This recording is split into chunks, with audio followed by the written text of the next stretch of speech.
Welcome to Running Hot, Action Network's motorsports betting podcast. I'm your host, Nick Giffen, predictive analyst here at Action Network. And joining me, as always, my co-host, Stephen Young of Roto-Grinders, better known as Stevie TPFL. And this week, we're talking bets for the Geico 500 at Talledaga Superspeedway here on Running Hot. Last week, Kyle Larson broke his Martinsville curse, picking up his first career win at the Paperclip, passing Joey Logano late in the race for the win. Martin Truex Jr., Denny Hamlin, and Chase Briscoe round out the top five. Now, Stevie, I didn't get a chance to watch the race, but I know you did. So give me your thoughts on that Martinsville race. I mean, something has to change. Like, I love Martinsville. I think it's a great racetrack. This car is just not working. I mean, you can't pass. And I know, like, there was stats that came out and said, like, there was a ton of green flag passes. No, there wasn't. Like, it just, when Priest had one of the best cars early in the race, and he got a speeding penalty, which I didn't even think was possible from the first pit stall. Like, it's never been possible before. I guess, like, they were talking about how with this tire, like, it's possible now.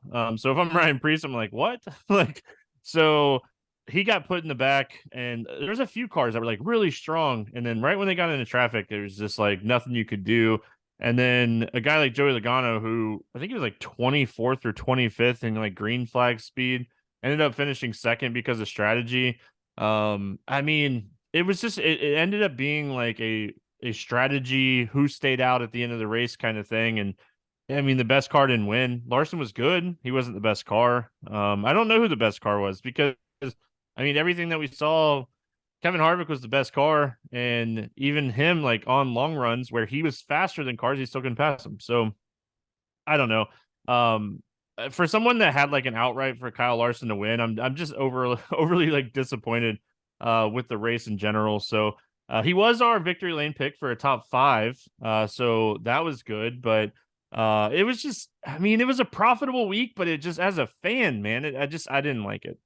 Yeah, I understand that. I was also on Kyle Larson's outright. I got it 10-1 midweek, but sounds like I didn't miss too much of a race there. Of course, I was in Long Beach for the IndyCar race weekend, but now we are moving on to Talladega. Talladega, of course, being the largest track. So we move from the shortest track, the shortest oval, Martinsville, to the largest oval, Talladega, for another super speedway, another drafting race. You and I always get excited for drafting races. This is kind of our bread and butter, not just from a betting perspective, but also a DFS perspective. So we've seen two drafting races so far this year. We've seen Daytona and we've seen Atlanta. Obviously, we had some drafting races last year, 6 in all between Daytona, Atlanta, and Talladega. But moving just to this year's two races, what have we seen from Daytona and Atlanta? And maybe how are you applying those to Talladega? I think we've seen the fact that, like, we have to respect how good the Fords can push. I mean, as far as like potentially generating more horsepower, it was a little bit cooler earlier this year at Daytona. So Fords typically perform well when it's going to be cooler. That's a long history of that. And Atlanta, it was cold. I was there. It was cold. So it didn't shock me, like, either one of those races that the Fords performed well. So I mean, that aspect, but like, I just think we have to respect, like, you have to be able to push well, and the Fords can push well. Like, bottom end Ford's cars are pushing better than like top end Toyota and Chevy cars. So I think you want a Ford behind you. I mean, that's the first thought process. And the second thing is, like, we talked about it at Daytona, like, running position matters. You can't drive through the back of the field. Like, we've seen a couple people be able to do it, but it's still a long shot to be able to do something like that. So running position matters more than ever for me when it comes to betting for Daytona and Talladega. I think it's a little different for fantasy, but betting wise, I want running position. I think that matters a lot. Yeah, I agree with that. I think, definitely the first thing I notice is how good the Fords have been. And you mentioned the weather thing, cold at Atlanta. It's not going to be cold at Talladega. It's going to be 72 degrees, but it's not as hot as it has been some years at Talladega. So 72 degrees in the forecast. Thankfully, no rain in the forecast. I know we've had some precipitation issues in some of these past couple races. Obviously, the truck race even being the first time ever that the series or any of the top 3 series raced in rain on an oval. So some history making there at Martinsville. But no rain in the forecast. We wouldn't be running in the rain anyway at Talladega. So, we talked about Daytona, Atlanta. We talked about what we saw at those races, but how is Talladega different, if at all, in your mind, from Daytona and Atlanta, especially under this current car? Well, I mean, Atlanta, you have like the shallowest fairways, and then when you go to Daytona, it's a little bit bigger, and then when you go to Talladega, you can run like 4 or 5 wide. So back when we had tandem drafting, like Talladega, you would have 4 or 5, 2 rows of cars just pushing each other. So the wrecks are they still happen, but you have a lot more time to kind of decide where you want to go. The track is wider, so if you throw a bad block, maybe you don't see as big of a wreck. But I mean, data wise, it's still like we still have a lot of big time wrecks at a track like this. So it's different as far as like Talladega and you're looking at Daytona. You can't really comp any of them. You just throw super speedway races and you call it a day. But at the end of the day, Talladega is just a track that is so wide and so big that you're going to see massive runs. You're going to see big blocks. And then at the end of the race, I mean, you're going to see a lot of aggressiveness. But I think we see pretty tame first 2 stages here. Like, we're not getting practice again this week. And I think, like, with no practice, these guys are just kind of feeling these cars out, seeing how they draft in the draft or drive in the draft. So it's such an interesting concept when you go to a racetrack like Talladega and Daytona and you're like, hey, the first time we're going to be out on the track outside of qualifying is when you're going 190 miles an hour around 30 other cars. So I think we see a pretty tame and somewhat interesting end. So we'll see how it plays out. Yeah, definitely. For me, just Talladega, it's so wide. So you can go 3 wide through the corner a lot easier than you can at Atlanta or Daytona. You still can, but even easier at Talladega, sometimes even 4 wide. And then when you come through the tri-oval there, especially coming to the checkered flag, right, where the start finish line is actually past the tri-oval and closer down into almost into turn 1, these cars will be 5, even 6 wide coming to the finish line. We saw some crazy finishes over the years at Talladega. So definitely a little bit different from Atlanta and Daytona in my mind. And I think we'll see more of that again this weekend. So what are you looking for overall, just when you're trying to analyze different drivers, when you're trying to bet them on a super speedway or maybe Talladega specifically? What are you looking for in your bets this week? I mean, I'm looking for value at the end of the day. We talk about that every week, but I think like this week it matters just as much because, you're going to have some top 10 bets and stuff like that where you're just looking for overall value. And we're going to have a lot more like long shot value this week because, I mean, the variance is high. You can't predict the wrecks.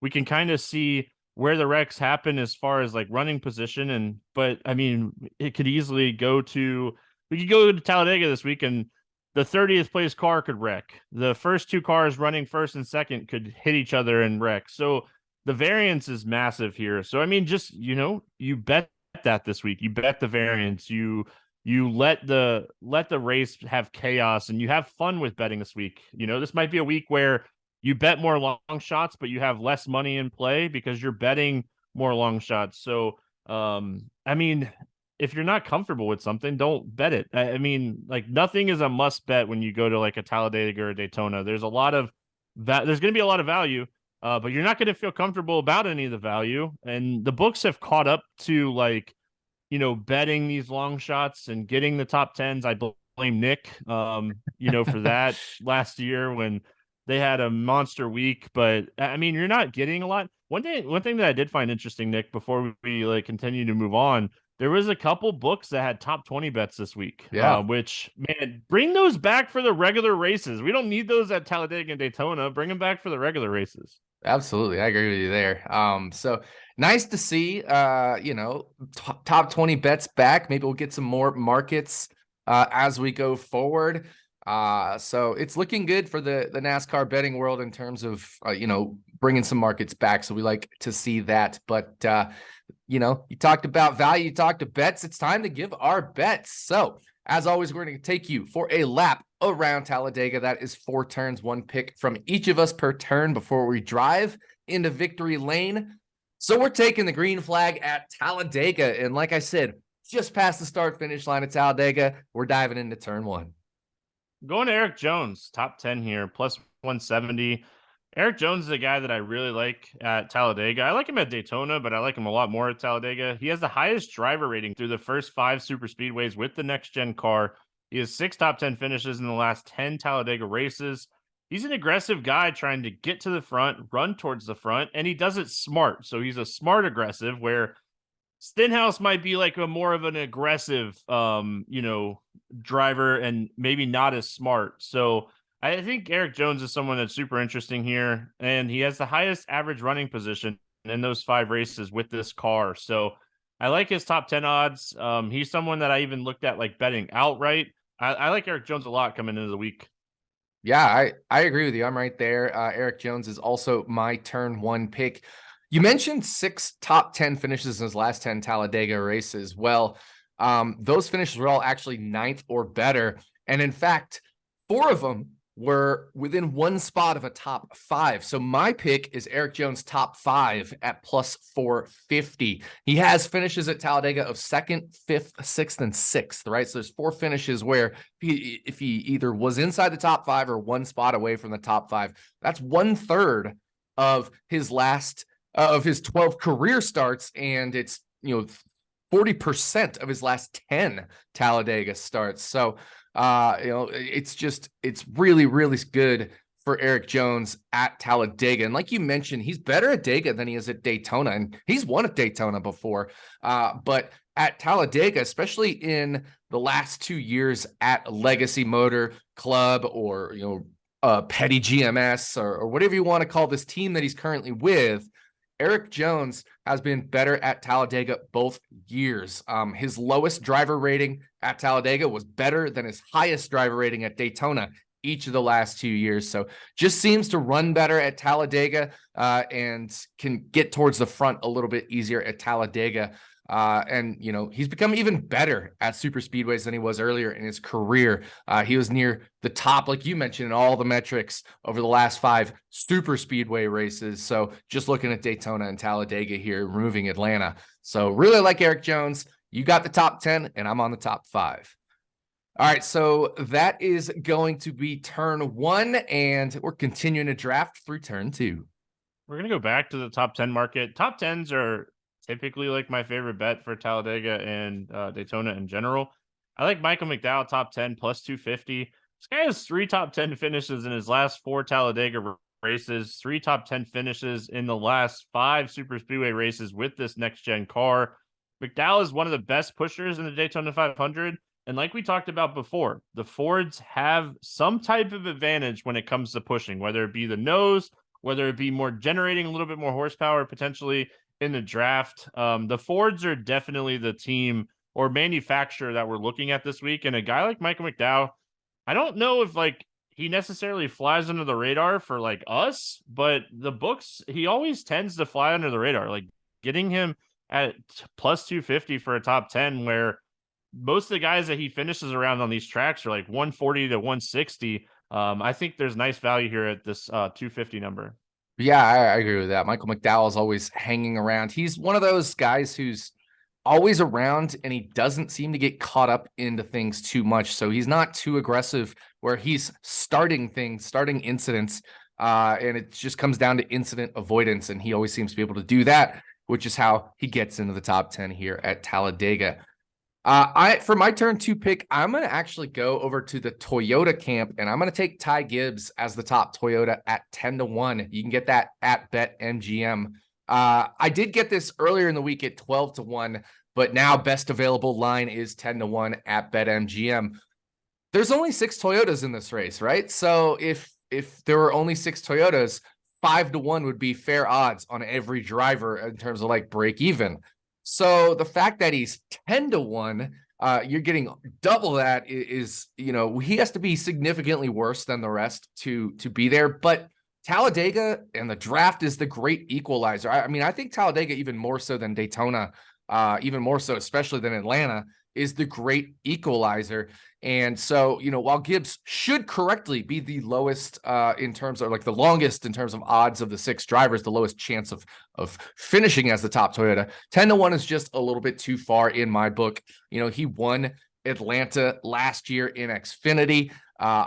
He's had a couple of 4th place Toyota finishes here where they have come toward the front of the field, a top 10 finish at Atlanta, a 13th last year. So it's one of those where it doesn't take a lot for Ty Gibbs to finish as the top Toyota. If he's getting some finishes toward the front of the pack, even in the Cup Series, it just takes that little bit of randomness, that little bit of shuffle for 10-1 to hit here on Ty Gibbs.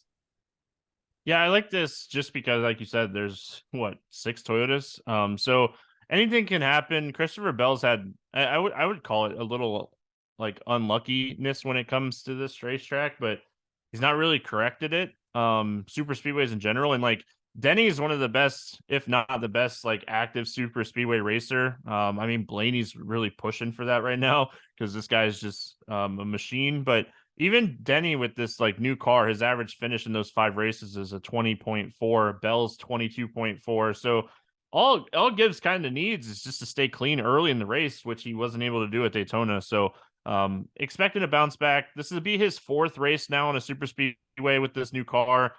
Getting some time last year, I think, was huge for him. So I don't think anybody should be 10-1 in a 6-car scenario when it comes to Talladega. Yeah, I agree with that. I think, down 8.5 to 1 should probably be fair. Like, he shouldn't be 5 to 1, but he definitely should be a little bit longer, but I don't think 10-1 is where he should be there. So we've made it through turns 1 and 2. We're bump drafting down the backstretch, and it's time to go into turn 3. Oh, we got a lot of speed going into 3, right?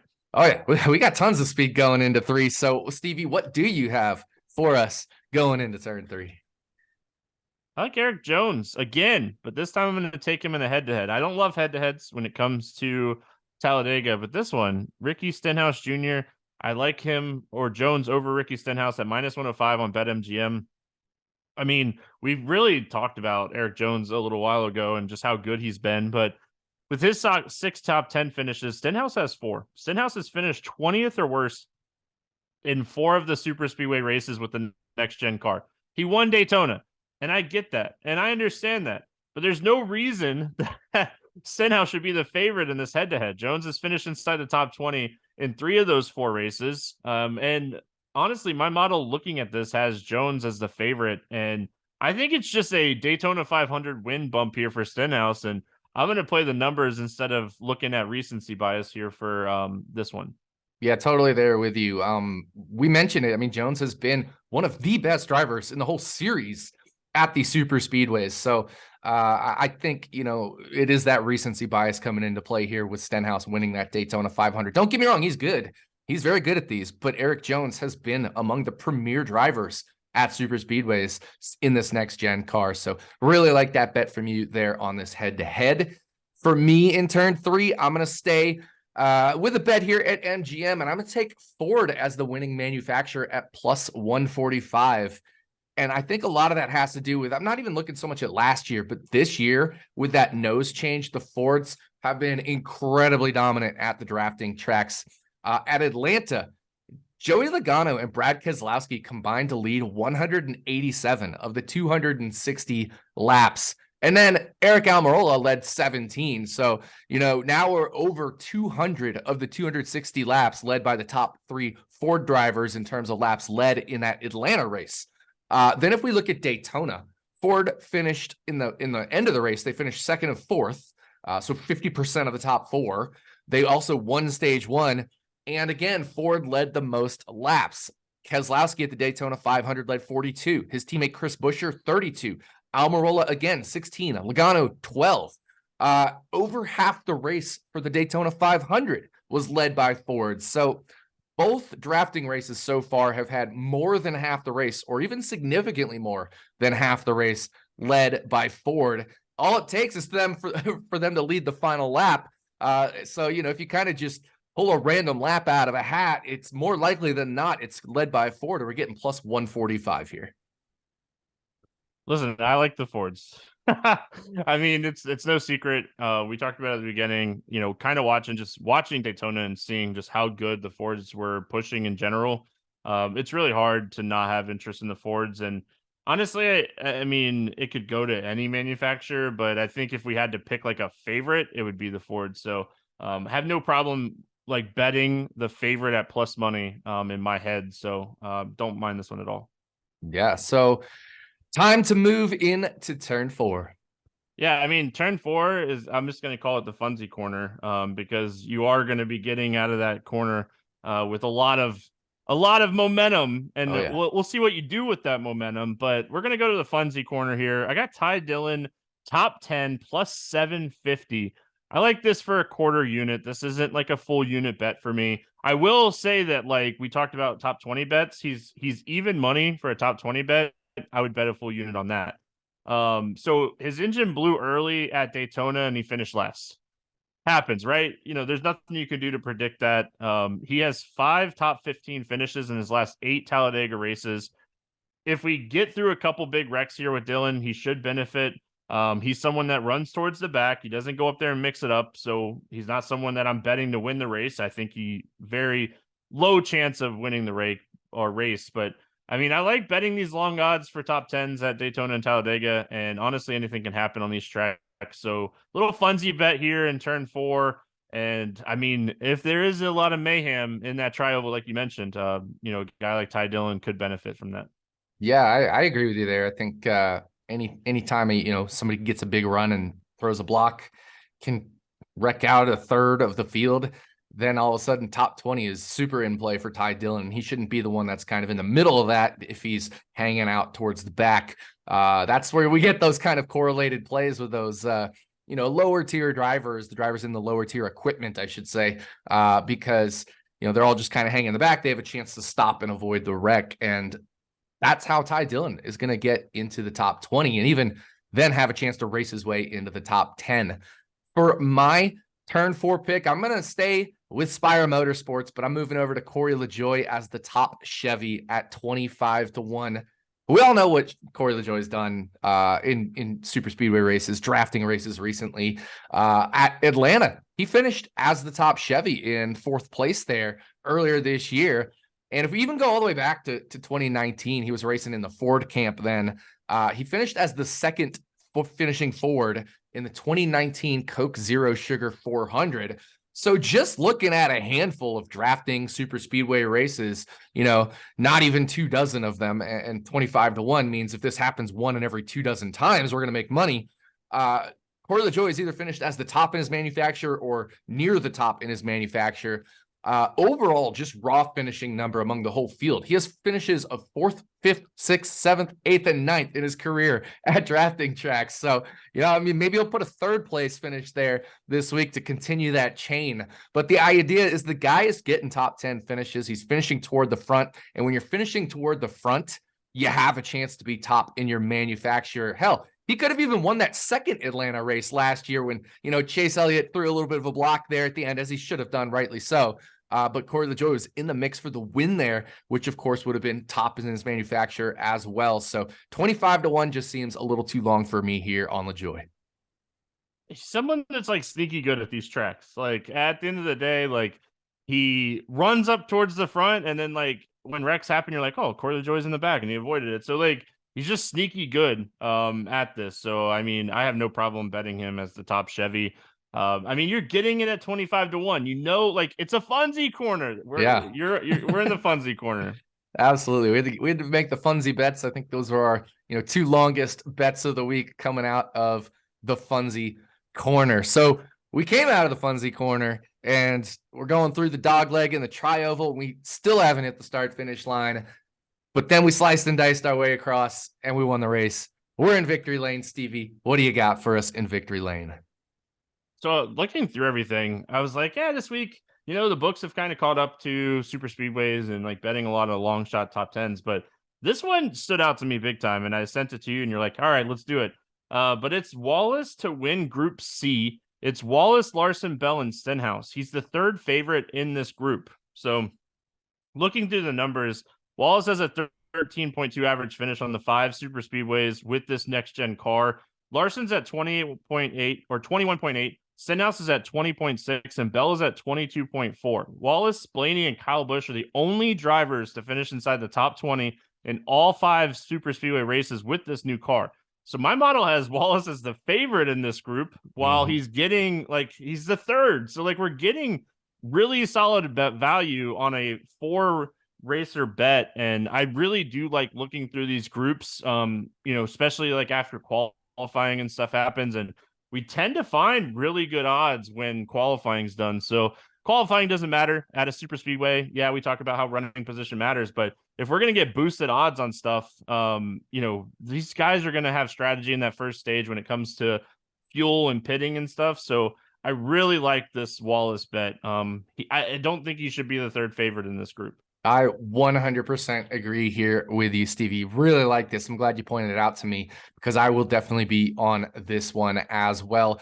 You look at this and just think about it. It's a 4-car group. So again, if everybody was equal, they'd have a 25% chance of winning the group if it was completely, totally random, which would equate to 3-to-1 odds. So we just need Bubba Wallace to be a little bit better than a couple other cars in this group. And for me, Larson isn't a very good super speedway racer at all. You mentioned the issues that Ricky Stenhouse has had with finishing some of these races because he's so aggressive, he puts himself into trouble. And Bell actually has the lowest average finish of the 4. So I'm right there with you. Bubba Wallace arguably and probably is the best of the 4 in this group. Just from a knowledge perspective, modeling perspective as well.